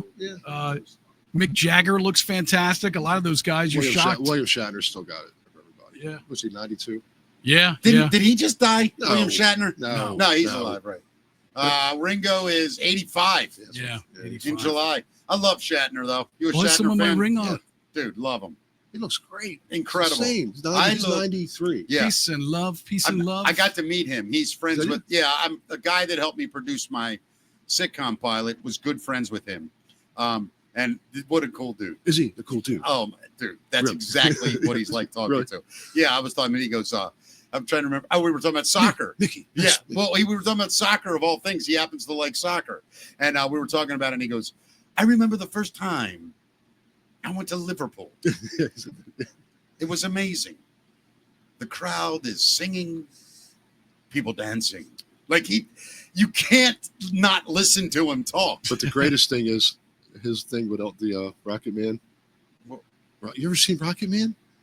Oh yeah, where he's smoking the cigarette. He's kind of. You never see that? Oh my! You gotta Mick. see it. It's him. Yeah. He's him doing the what do you call it? I guess a Lounge singer? verbal version of the song. Oh, Yeah, like I have. spoken word. Yes, spoken word. Yeah. Yes. Get high as a kite tonight. He's Yeah, got the cigarette I've in his seen it. mouth. Oh my God, is it funny? Yeah, for It's anybody that gonna hasn't be- seen that, it's on YouTube. Yeah. Search it on YouTube. It's unreal. It's William Shatner spoken word doing Music. Elton John. Yeah, it's hilarious. Yeah. And you got to see Beam Me Up Bubba. It's AI Star Trek. It's called Beam Me Up Bubba. Oh, cool. And, Beam me up, that's it. Bubba. Beam Me Up Bubba. It's their hillbillies, and the Enterprise is basically a big hillbilly trailer. Oh my But God. the AI, it's Shatner, it's Spock. Oh, it's, we got to see it, man. Yeah, McCoy's. Damn it, I'm not a chef or something. Right, So yeah, the yeah, doctor yeah. is- You gotta watch this. That's hilarious. I love it. All right. Well, speaking of AI, Will Smith is being accused of using AI to fake audience engagement. He's currently on the UK leg of his Based on a True Story tour. And in an apparent effort to promote the run, he shared footage of close-up crowd shots with the caption, "My favorite part of the tour is seeing you all up close." The phrasing is ironic when you consider that if you look closely at the video he posted, it's pretty clear that there are irregularities and inconsistencies that you see when you look closely at the fans holding signs in the crowd, like blurry faces, garbled text, and hands with extra digits. You want to see this? Yeah, hell yeah. Maybe Tell me what you he think. slapped him a couple times. Don't you give up on me. No, no, no, no. I know you can face it. I know you can make it. Yeah. You gotta believe. Believe in yourself. You can do it. You can do it. You can make it. Yes, you can. Yeah. I know you can make it. Through the dark night of your soul. I know you can make it. Whatever it is. I will say, I've seen it. I didn't pick it up. That didn't look weird to me, but it's hard to tell That on looks this like, monitor. that looks like shit now. Yeah, the guy there. I mean, there were a couple shots on there when people have kind of an AI vibe, I will say, Uh-huh. but I didn't see it explicitly like the fingers thing that I didn't you see see it. sometimes. I will say this though. I like Will Smith. You still a fan? I mean, it's weird what happened to him in my head because I absolutely adored the guy. Like I loved him. I thought he had like just amazing words of wisdom that he would speak from time to time, and just thought he was a great guy. And then it was a weird thing. By the way, I'm gonna be honest about the slap. Yeah.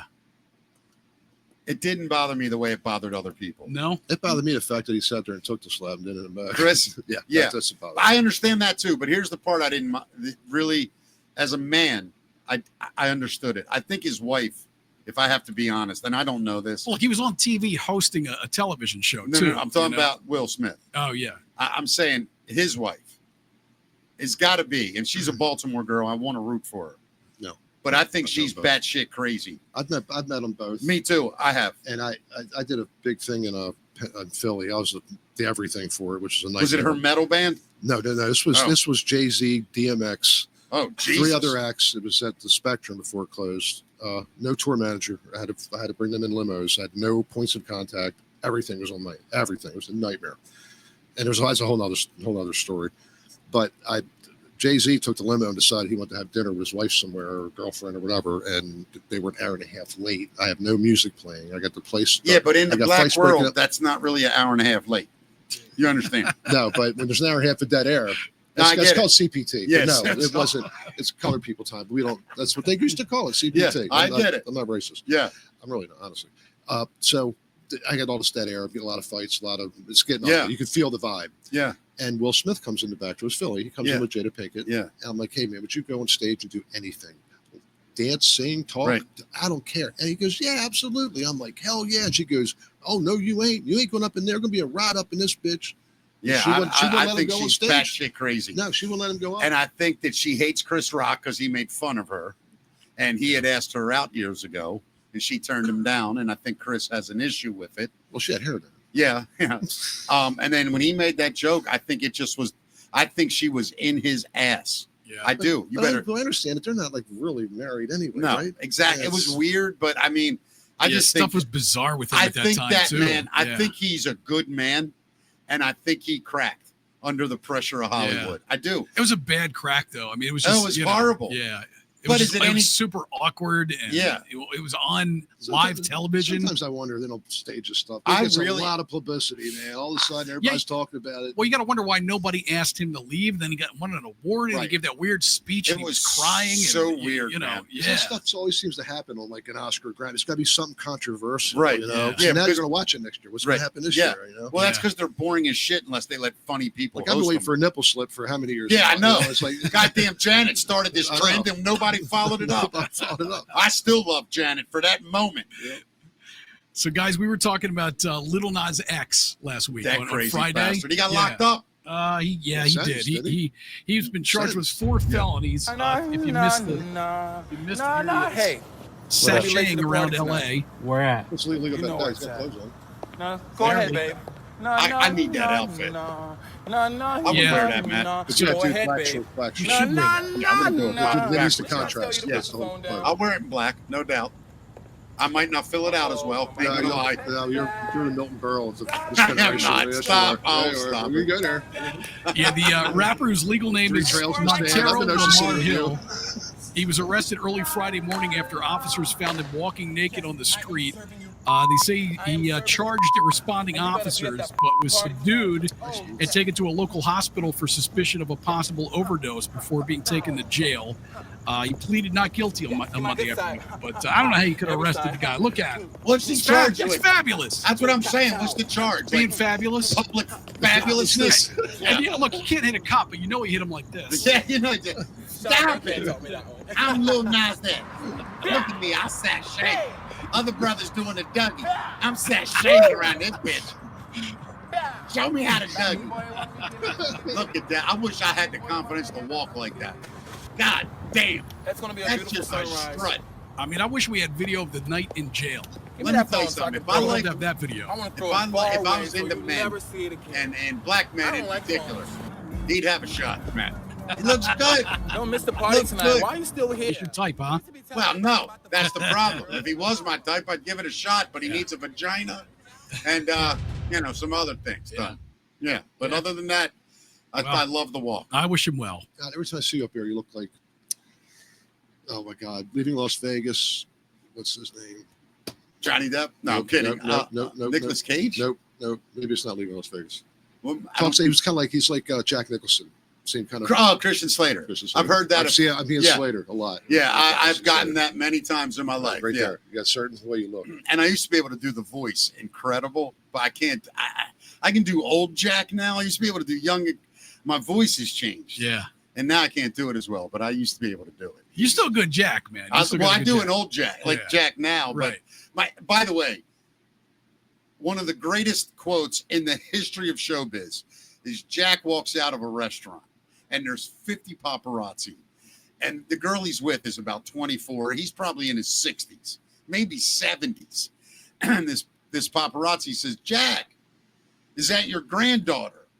And he dead serious just looks up and goes, "I would never spend this kind of money on my granddaughter."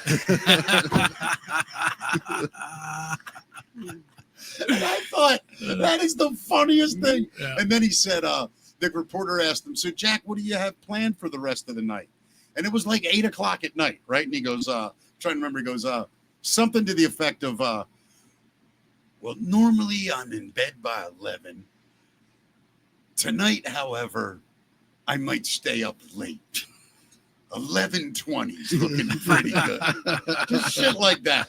And he always told the paparazzi, he'd walk out of restaurants, they'd all be there. And he'd go, 30 seconds, boys, 30 seconds. And he'd stand there for them and pose, and they loved him. They never went away. Right. He would get out of his car on Melrose, or he'd go to the deli, there'd be paparazzi. He'd just look at him on the way out, and they trusted him. Yeah. They wouldn't bother him. Nice. It's if you treat those guys that way, they won't fuck with you. Yeah, you got to know how to handle them, I guess. Totally. Handle yourself. Give them the picture. You're not going anywhere. I mean, I can see how it would be incredibly annoying and intrusive. Listen, I got used to it with the paparazzi following me around, Steve. Yeah. I got used to it. Yeah, I can't get my picture taken. Are you kidding? Tell me if you guys ever saw something like this happen. Country singer Braxton Keith, he ended a concert early after fans tossed beer around in the audience. He's making it clear that bad behavior won't fly at his shows. He ended his set early this past Friday night in Oklahoma after a few unruly fans disrupted the concert and then abruptly just left the stage. Here's a video of that right here. What's his name? This is Braxton Keith. I was taking a long shot. It was probably I know that most of y'all are behaving yourselves tonight. Nuh-uh. But there's a bunch of people up here that are having a good time, and then there's a bunch of beer throwing. I don't come, listen, calm down. I don't come to any of y'all's jobs and do anything like that to y'all. So until y'all can learn some concert etiquette, my name's Braxton Keith. Thank y'all for coming out to Ardmore, Oklahoma tonight. They just walked off. They were done. Zero problem with it. Yeah. Zero. I saw Emerson, Lake and Palmer on July 3rd. What's that? I saw Emerson, Lake and Palmer at the Baltimore Arena, July 3rd, 1977. Wow. And they were throwing M80s off the balcony. I'm not lying. And I remember a guy 3 You mean months at the show, at the actual concert? They're doing, "Welcome back, my friend." And you see sparks flying, you see M80s going off. And the guy in front of me, that's dangerous. Got 3 rows. His ear literally was hanging off. And they dead stopped and say, "We as much see a spark. We're out of here." And they went right back. I mean, it's dynamite. It's essentially throwing dynamite around. A quarter stick of an M80 is a quarter stick of dynamite. Yeah, it was blow over side up. Yeah. But every time you'd smoke that in the arena, anytime you see a lighter light, you would jump. Yeah. It's just like you know where it was coming from. So that's creepy. That's weird. And I understand the beer thing too. I mean, it's, people don't get how much money is sitting there on that stage, and plus, just show some respect for. Well, how about the fact you spent $14 for that beer? Why would you why would you throw a $17 beer? Yeah. By the way, my son and I went to the concert. Billy Idol. I bought 2 shirts, and my son got a bag, like a tote bag for his girlfriend, a Joan Jett tote bag for his girlfriend, and together combined was $180. 2 shirts and a bag. And honestly, that sounds like a deal to me. And he looked at me and he went like this. He went, "Oh my God, Dad, I can't believe how expensive this is." And I went, I'm actually thinking it ain't a bad deal, buddy, for 2 concert shirts and a bag. Yeah. Oh, I'm sorry, and a hoodie. Wow, that is a deal. I Seriously. think the T-shirts were like $40. Right, which is pretty reasonable. I think the bag was like, believe it or not, more. Yeah, I took my daughter to a concert and we bought her a sweatshirt, and I think it was like $80. Yeah, it's insane. But remember, 40% is for the house. Is it that much? That's 30 to 40. And what they do is I was at 90 Breakfast. I called in one time. Yeah. The guys were talking about this. And they understand it. Why they don't lower the prices? Yeah. They don't lower the price. If they add whatever the building concession amount is. Yeah. So if the building is 40%, that's they're not doing. So if they're selling it for 20, the building gets 40. They'll sell it for 30. Then. What do you think of that? You think it's? I think it's kind of a bummer that they get such a huge cut. I mean, that's a lot of the band's money. Sometimes that includes people that sell it. You know, they bring staff to distribute it and sell it. Sure. There's a reason behind it. I mean, I don't think the promoters are hurting at the end of it. And listen, well, the band takes all. So anyway, you're saying goes. that the venue staff is being paid by that to sell it. I see what you're saying. Yeah, they have people vending it, and this all the stuff's counted in, counted out. Gotcha. Side of the show. Right. Steve, do the big acts, the Billy Idols, the Rod Stewarts, do they have their own merch people at all? Yeah. So they have 1 or 2 people that travel with the merch, and then the facility provides the help. But you got to remember, at a lot of big venues, there are several. Right. I mean, there are stands all over the place. There's cost involved. Yeah. I mean, they get there basically the truck gets unloaded. A lot of times it'll be house people that unload their trucks, move their boxes up. It all has to be counted. They have to count it in and count it out, so that way they know what they sold. Yeah, the inventory's proper. Yeah. It's fascinating when you get behind the scenes. For sure. All right. Well, Steve, listen, man, I want to have you back up and many times, dude. I could talk to you all day. Yeah. I enjoy this. And I got to tell you, I know we didn't get into it, and I didn't really want to today, but like me, you've had your struggles along the road, man. But to see, I don't remember.